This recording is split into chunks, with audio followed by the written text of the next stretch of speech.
कि आपके कितने लड़के हैं, कि मेरे 4 लड़के हैं। तो 4 लड़के हैं तो एक लड़का अगर शहीद हो ही जाएगा समाज के लिए, धर्म के लिए और भारत भूमि के लिए, तो क्या फर्क पड़ेगा, पीछे 3 है। इसलिए आप चिंता मत करो, इसको भेजो। माँ का मैंने आशीर्वाद लेकर के वहां गया और सब काम जो हमने सोच करके हमारे प्लानिंग के हिसाब से कहा उसको करने में हम सक्सेस हो गए थे। उसके बाद में वहां पर लाठियां चली, गोलियां चली। उसके बाद में हम लोगों के अंदर हिम्मत कम नहीं हुई।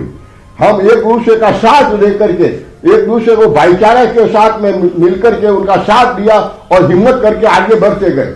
जय श्री राम के नारे लगाते गए, भजन कीर्तन करते गए, अलग अलग आवाजों के अंदर सब लोग 1 लाख के लगभग लोग वहां पर पहुंचने की तैयार हो गए। लाठियां चली और हमारे को कोई सूचित नहीं किया और सीधी गोलियां चलानी शुरू कर दी।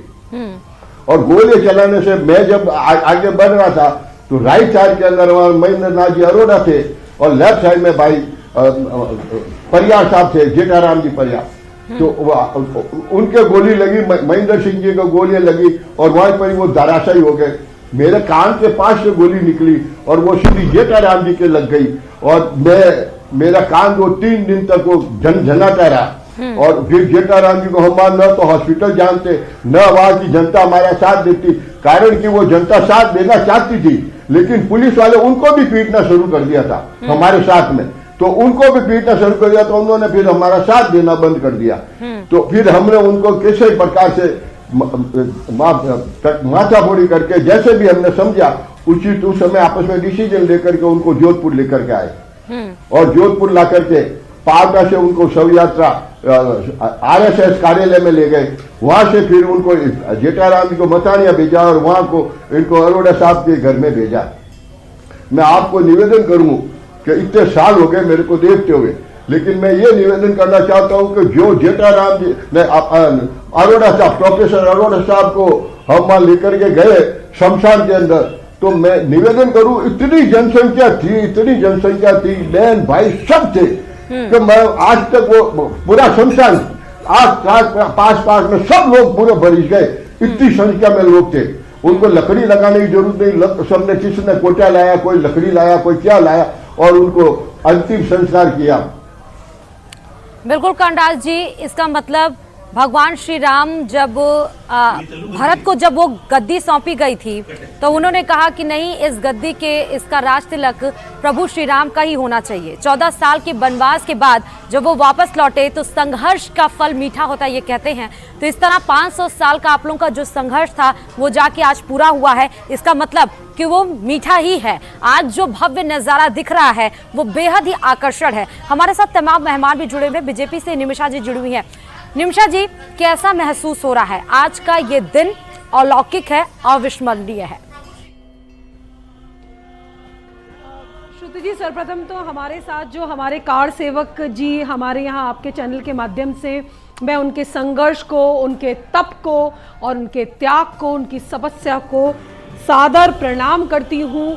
आज हमारे प्रभु श्री राम का दिव्य स्वरूप दुनिया देखेगी, उसमें आपका तप, आपका योगदान बहुत अविस्मरणीय है। आपने सब अपना जीवन त्याग करके हमारी सांस्कृतिक निष्ठा के लिए अपने जीवन को समर्पित किया, आपने यातनाएं झेली और उसके बाद आज 500 साल बाद प्रभु श्री राम अवध में आ रहे हैं। सजा दो घर गुलशन सा, प्रभु श्री राम आ रहे हैं, हर घर सज रहा है। श्रुति जी, दुनिया में प्रभु श्री राम जी के आवागमन का सम्मान हो रहा है और भारत में कुछ विपक्षी पार्टियां प्रलाप कर रही हैं। ये प्रलाप, ये तप, ये संघर्ष, ये यातनाएं उस पार्टियों को भारी पड़ेगी, क्योंकि यह हमारी आस्था नहीं, ये हर कण कण की आस्था है। भारत के उस क्षण को निकालने की यातनाएं हैं जो 500 साल में हमने झेली थी। आज हम सब प्रभु श्री राम के आवागमन का हर्षो उल्लास से स्वागत कर रहे हैं, तो कुछ का पार्टियां प्रलाप कर रही हैं। ठीक है निमिषा जी, लेकिन आरोप तो लगता रहता है। आप देखिए 6 दशक तक राज करा आपने, लेकिन आज जब प्रभु श्री राम जी आ रहे हैं तो आज भी आप प्रलाप कर रहे हैं। जी श्रुति जी, लेकिन ये तो बोला जाता है ये बोला जाता है कि ये डिसीजन सुप्रीम कोर्ट का था, राम के नाम पर बंटवारा क्यों किया जाता। मैं आपके पास इस सवाल का जवाब लेने के लिए आऊंगी, लेकिन हमारे साथ इस परिचर्चा में सिद्ध स्वरूप दास जी जुड़ चुके हैं। बहुत बहुत स्वागत है आपका। सिद्ध जी, आज का शुभ मुहूर्त क्या बताता है? जी, आज का जो मुहूर्त है बहुत ही शुभ है। जैसा कि देख रहे हैं 500 साल से इसका इंतजार पूरा देश, पूरा दुनिया के लोग कर रहे हैं कि भगवान राम अपने सिंहासन पर वापस बैठेंगे। 14 वर्ष का वनवास नहीं, 500 वर्ष का है। 500 वर्ष बाद भगवान राम अपने सिंहासन पर बैठने जा रहे हैं। राजा राम, और वो अयोध्या के राजा हैं। वो टेंट में रहने के लिए नहीं, राजा है, उनके लिए बड़ा महल होना चाहिए। तो वो भगवान राम को उस जगह पर स्थापित करना अपने आप बहुत ही शुभ है। और मैं कहूँगा कि वो जो युग आज आपके टीवी चैनल के माध्यम से पूरा देश को बता रहे हैं कि राम युग की शुरुआत हो रही है। डेफिनेटली हमारे शास्त्रों और वेदों के अनुसार बोलने को कलयुग है, लेकिन कलयुग को राम युग बनाने के लिए हम सब लोग यदि शामिल हों, प्रभु राम आज हमारे साथ हैं। उनकी विग्रह के रूप में रामलला विराजमान हुए हैं। उनके नाम के रूप में रामायण में जैसे चापाई कही गई है कि कलयुग केवल नाम आधारा।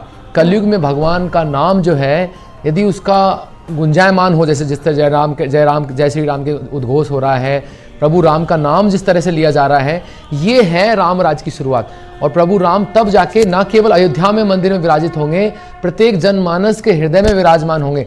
और जब प्रभु राम जनमानस के हृदय में बैठेंगे तो वास्तव में देश में जो है राम राज्य आएगा, तभी ये राम राज संभव है, अन्यथा ये संभव नहीं हो पाएगा। तो हम लोग ये राम राज में लाने के लिए हम सबका योगदान करना है। श्रुति जी, मैं एक बोलना चाहूंगा, ये योगदान हम सबका है।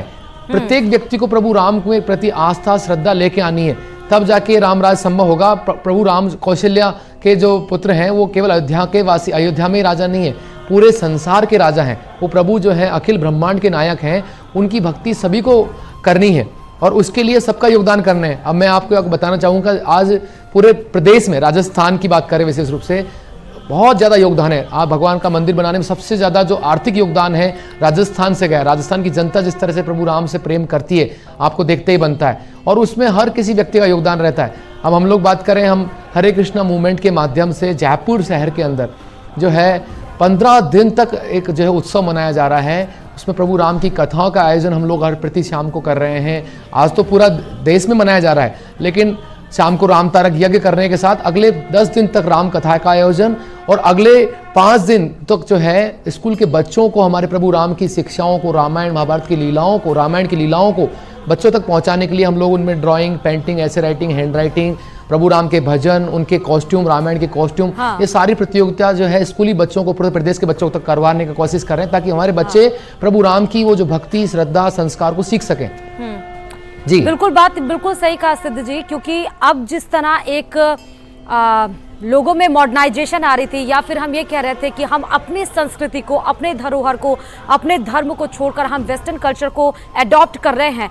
आज जब पूरा देश राममयी हो रहा है, तो एक तरह से जो वेस्टर्न कल्चर की हम बात कर रहे थे, पूरा देश सिर्फ एक धुन में आलाप कर रहा है, वो है रामनगरी, वो है राममयी। इस पर आप क्या कहना चाहेंगे सिद्ध जी?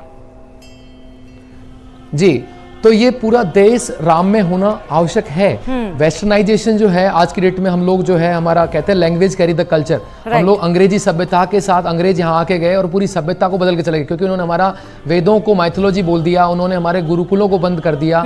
तो आज पूरा देश अंग्रेजी में पढ़ाई कर रहा है, और वो उसके माध्यम से आज अंग्रेजी चैनल्स को देख रहे हैं, MTV देख रहे हैं बच्चे लोग, वो क्या क्या देख रहे हैं, उसकी वजह से पूरे उनका दिमाग पे वो अंग्रेजी सभ्यता हावी हो चुकी है। अब आज जब देखेंगे कि हमारी संस्कृति आज पूरे गर्व के साथ, वो लोग जो हैं तिलक लगाने में जो हिचकिचाते थे, जो भगवान का नाम लेने में हिचकिचाते थे, राम राम बोलने में उनको हिचकिचाहट आती थी, अब वो सब समाप्त होगा, क्योंकि वो उसको सम्मान दिया जा रहा है। प्रभु राम को, प्रभु राम की भक्ति को सम्मान दिया जा रहा है। तो आज वो हमारा देश बदलेगा, और जिसका इंतजार साधु संत जो है सैकड़ों वर्षों से कर रहे थे, क्योंकि अभी ये समय है प्रभु राम के भक्ति करने का समय। कलयुग के 10,000 वर्ष तक जो है प्रभु राम का नाम रहेगा, प्रभु कृष्ण का नाम रहेगा।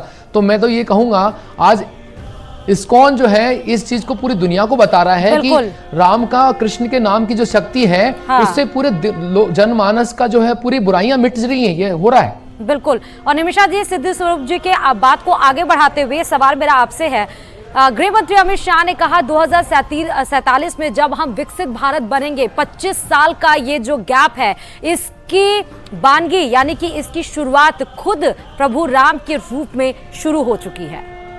मान लेंगे?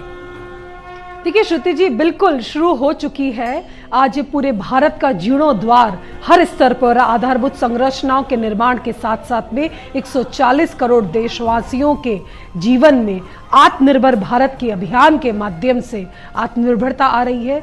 जल, जंगल, जमीन, जानवर, हर व्यक्ति की सुरक्षा करता हुआ ये नया भारत हर क्षेत्र में भारतीयों के साथ आगे बढ़ रहा है। बिल्कुल। आज आप देखिए, आपने कहा कि अयोध्या में प्रभु श्री राम विराज रहे हैं, तो पूरे भारत में हर घर में बिजली पहुंच चुकी है। सड़कों का निर्माण तेजी से हो रहा है। पर डे आज 70 किलोमीटर के हिसाब से सड़कें बन रही हैं। आज आप देखिए, जल सुविधा, हर घर जल के माध्यम से करोड़ों घर में पीने का शुद्ध जल जा रहा है। बिल्कुल, रोजगार मिल रहा है। तो विकसित भारत का यही उदाहरण होना भी चाहिए। कंडाज जी और निमिषा जी और स्वरूप जी, आपका बहुत बहुत शुक्रिया हमारे साथ इस चर्चा में जुड़ने के लिए।